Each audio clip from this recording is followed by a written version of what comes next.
มแรงลมแรงมองไม่เห็นอะไรเลยน่ะดู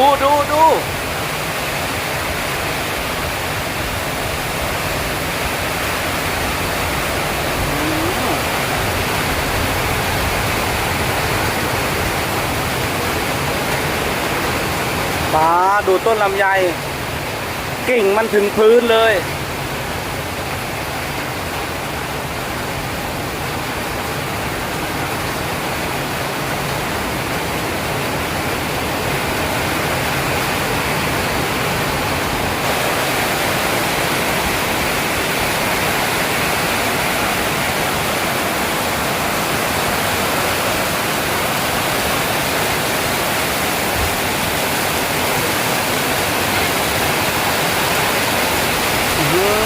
คนสาด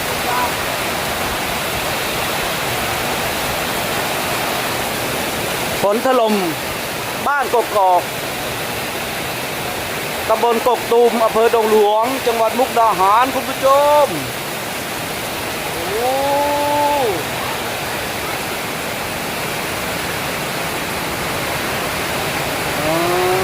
ย่าไม่เอาอะไรมาลองน้ำฝนว่าไม่เอาถังเอาอะไรไม่เอาน้ำเหรอเขาไม่เอาบ่ย่าเดี๋ยวน้ำจะท่วมบ้านย่าหรือเปล่านี่มันไหลมาจากถนนเนี่ย ดูน้ำมันไหลมาจากถนนน่ะ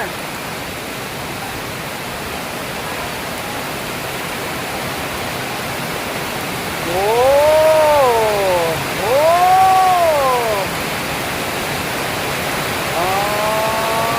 แรงมากเลยสังเกตดูละอองน้ำที่โดนรถใบบุญนะนั่น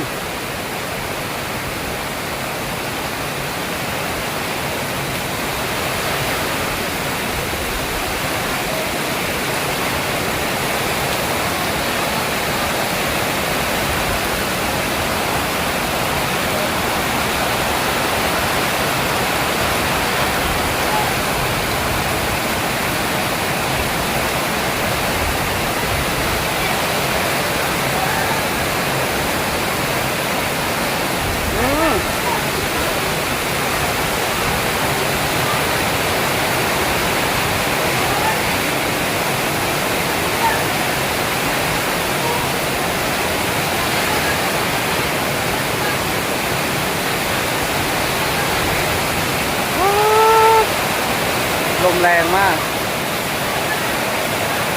ทางนู้นเป็นภูเหล็กไฟใช่ไหม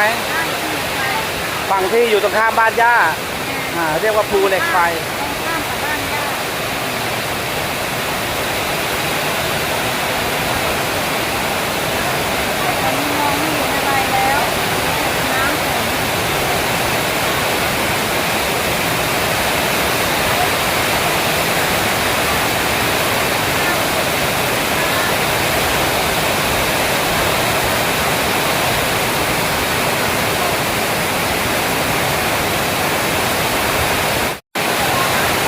เท่ากับว่าได้ล้างรถเลยนะเพราะไม่ได้ล้างมานานแล้ว